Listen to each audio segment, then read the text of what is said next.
Hey guys, I'm Philip. This is my second YouTube video, and in this video I'm going to commentate on my own game, and I'm going to break down each of my action and explain the reason behind my decisions when playing the game. So in this game, I'm going to fast forward by 1.5 speed, so the video won't be too long to watch. So this game, I played it a while ago, and I chose to commentate on this game because I got Dragon Knight on round 5, which is the earliest round you could get a Dragon Knight. So in the beginning, I just chose the most common start, the mech start.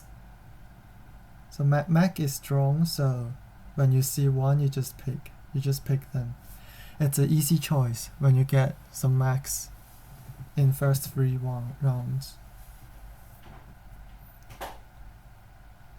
So in the early rounds, it's important to look at your items and pick your units depending on your items. For example, I've got a mana crystal here, so mech has good synergy with mana crystal.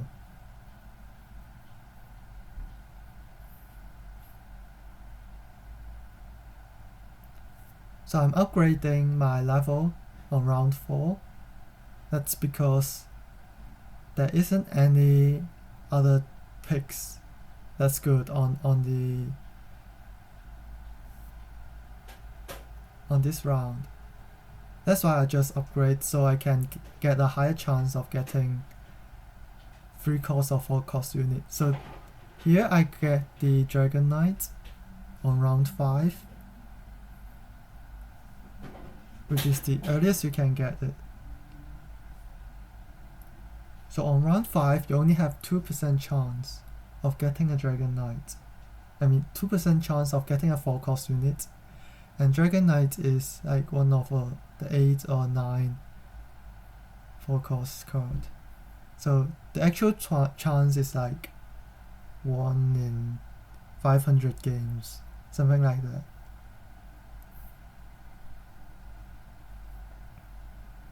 So once I get the Dragon Knight, I've decided I would either go Dragon Knight or Dragon Mage, because Dragon Knight is the key card for either of those combos. And then I get a Gali Knight, which is perfect for Dragon Knight. You can see that I put my items on the Reaper. That's because I'm saving the item for when I get Demon Knight. If I put the armor item and the health item on a Gali Knight now, it would be wasted because I don't want to sell the Gali Knight to get the items later for Demon Knight.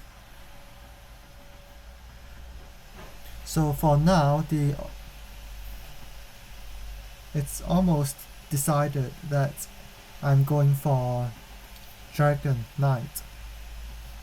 So what I'm going to do is just to only pick the Knight chest and the Dragon chest, and I can just sell everything else because I'm not going to put them on the board for now.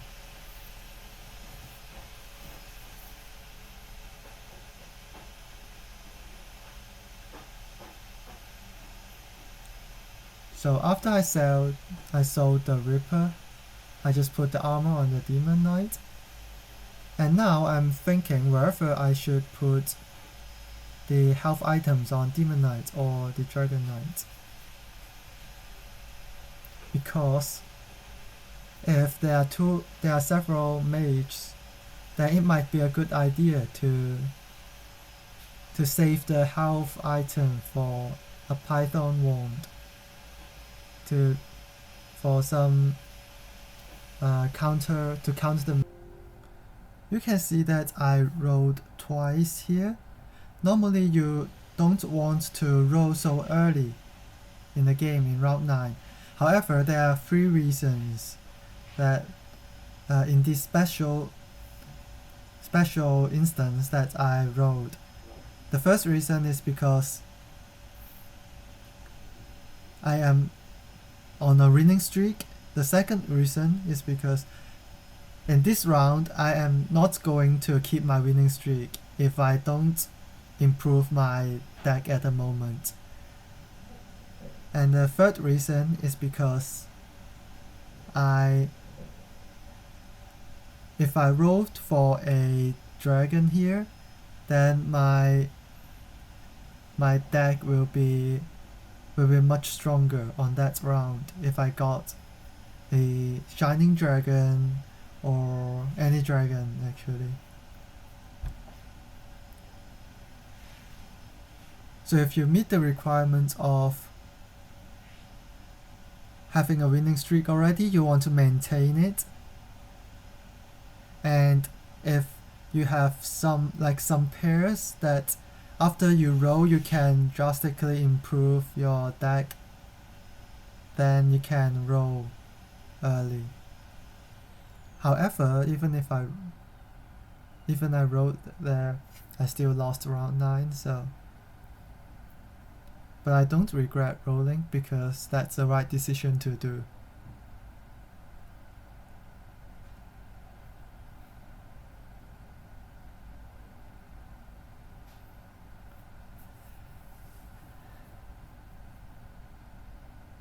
So I'm still ahead on gold compared to other players due to my early winning streak.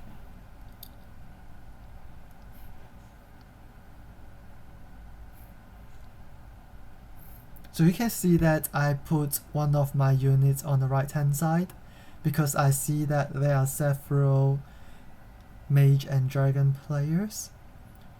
So you can just see that for the shining dragon, if you put one unit on the right, then the first strike of the shining dragon will usually hit the right side. So the damage the enemy can deal is much lower.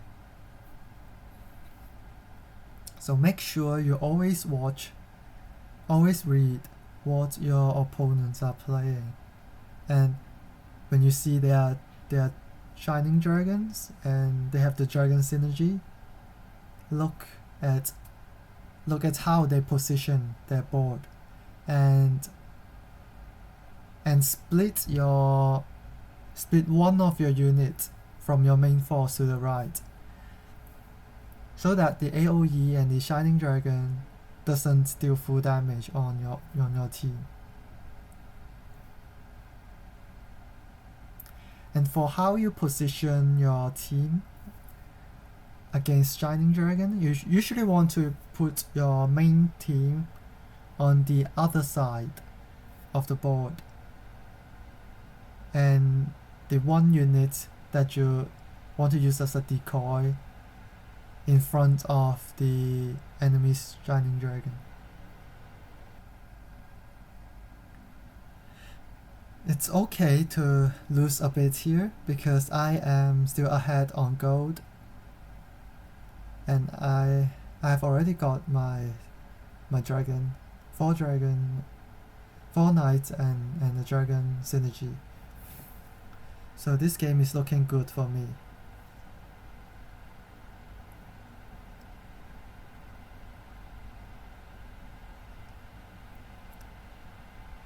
So in round 15, I was wondering if I should level up and put on the Heaven Bomber on the field.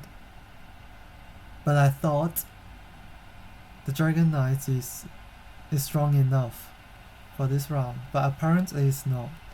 So yeah, it's a bad decision by me.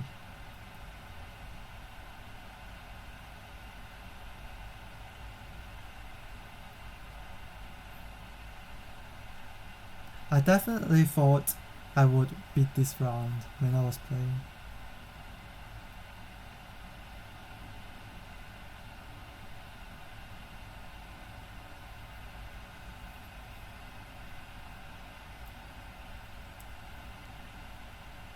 So now my plan is to level up to level 8 at round 17 because I have enough gold for that. And Dragon Knight has reached its peak at level 8. So I'd like to reach level 8 at round 17 and then roll a bit for the pieces. The reason Dragon Knight is the strongest at level 8 is because it has the full 6 dragon and 6 knights and 3 dragon bone synergy, and that's the strongest point that Dragon Knight can be. And after that, when you reach level 9 or level 10, you will only put 1 or 2 more tech card on it, so your strength won't be increased by too much. That's why you want to push to level 8 and then roll at level 8. It is a common mistake to roll before level 8 as a Dragon Knight because you don't really before level 8 you have a higher chance to get 1 cost unit, which is not useful at all in this comp. The only 1 cost unit here is Bat Rider, and you don't really need to get Bat Rider to level 3. It is not essential and not that strong as a 1 cost unit. And also, when you roll at level 8, you have a higher chance to get, you have a 1% chance to get 5 cost units, which will be useful when you reach level 9 later.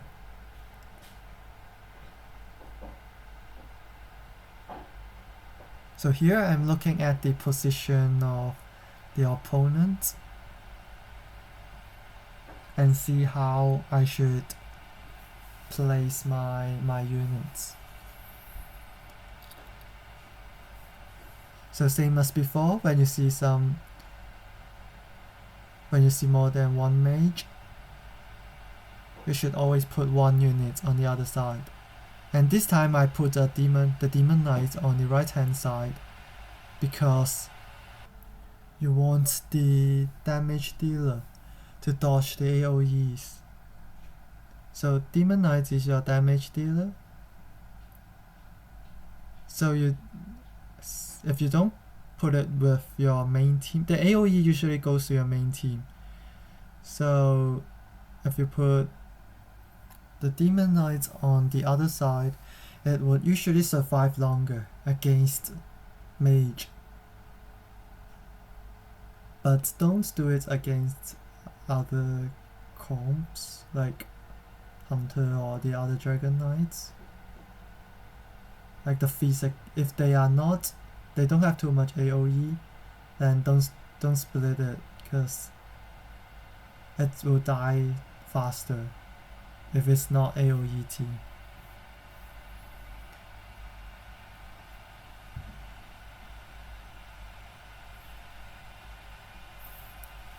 Since there are still 3 mage players surviving, so I'm saving the Storm Shaman for my 9th unit. So for the 9th unit, you usually pick some 4 or 5 cost tech cards, like the helicopter I have now and the Storm Shaman, or Dark Spirit, just some of the either CC card or high damage card. So I sold the helicopter now because I have decided to use Storm Shaman as my 9th card because there are just too many mages. And picking some Storm Shaman can also deny their Storm Shaman build because every one of them wants Storm Shaman.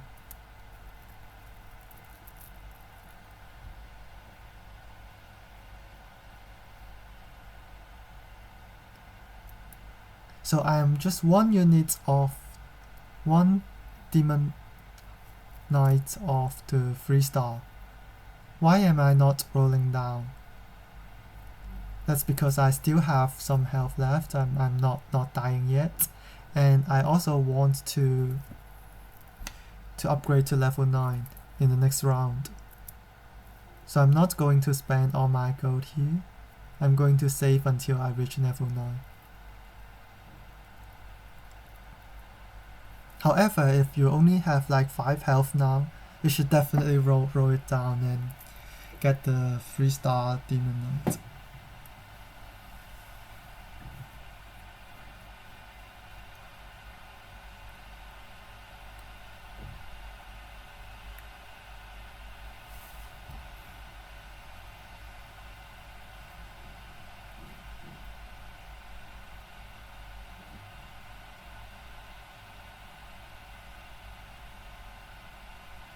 So I got the ghost blade now, which is the best item I can get at this moment to counter the mage. And I'm rolling down for the storm shaman here.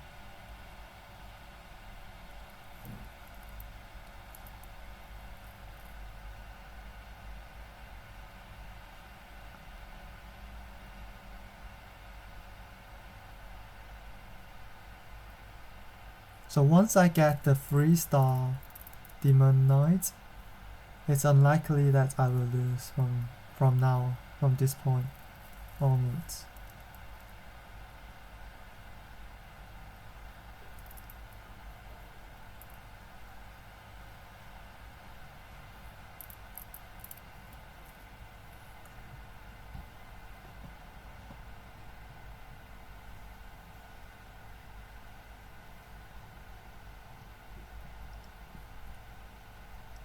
So in the late game, the most important part is to position your pieces well.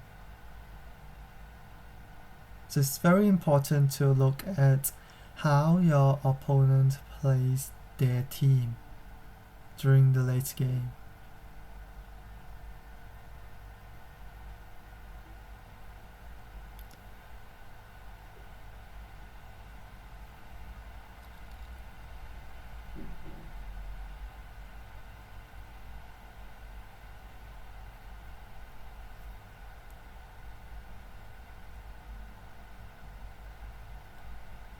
So this is not a good position by me because I put every unit on the same side. Even though I won, I could have won with more units left on the field.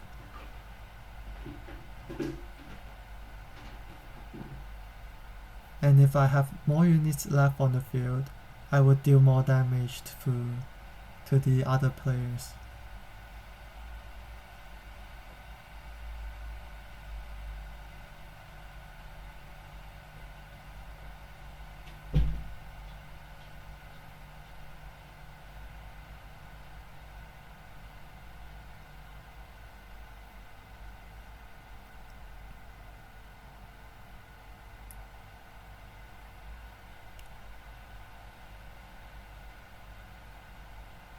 Normally once you have Python Rod on your main carry, you won't really lose to any mage player, except for Divine Mage, which Divine Mage kind of counters Knight build.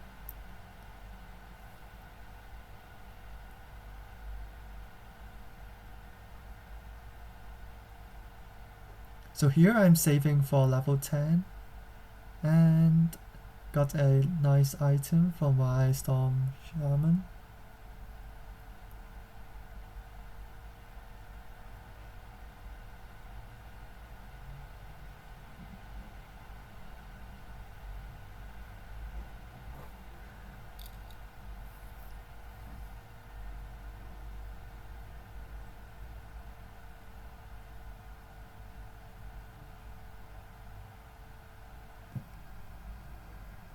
So I just played against the Knight player in the last round. So I know this round I will be facing the mage player. And so let's see how I position my piece. So I put the Storm Shaman in the other side. So even if the Storm Shaman uses his AoE on my main team, my Storm Shaman can still proc his ability on the other side.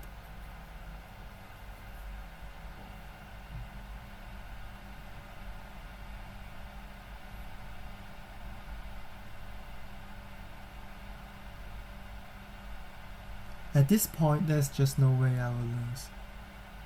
Because with the Python Rod and the Storm Shaman, he can't kill my Demon Knight.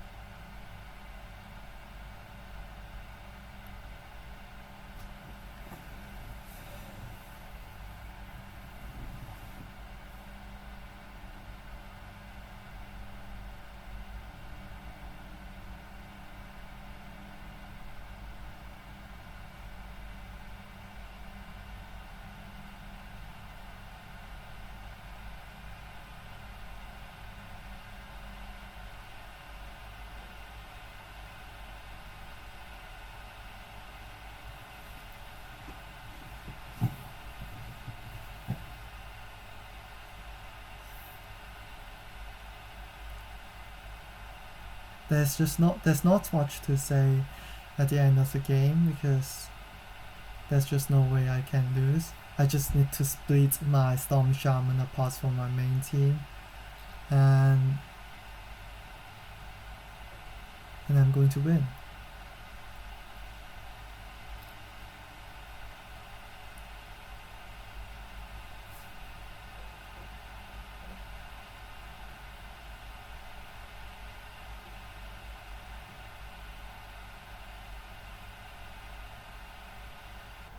So in conclusion, there are 3 points that you can take away from this game. Firstly, when you play against dragon players in the early game, or dragon mage players, then you should always put one unit on the other side of the board to divert the Shining Dragon's attack. Secondly, when you play Dragon Knight, you shouldn't roll before level 8. And you should go to level 8 at round 17 or round 21, and then roll when you get level 8. And finally, Dragon Knight is strong. When you get Dragon Knight on round 5, then there's just no way you can lose the game. Thanks, hope you enjoyed the video.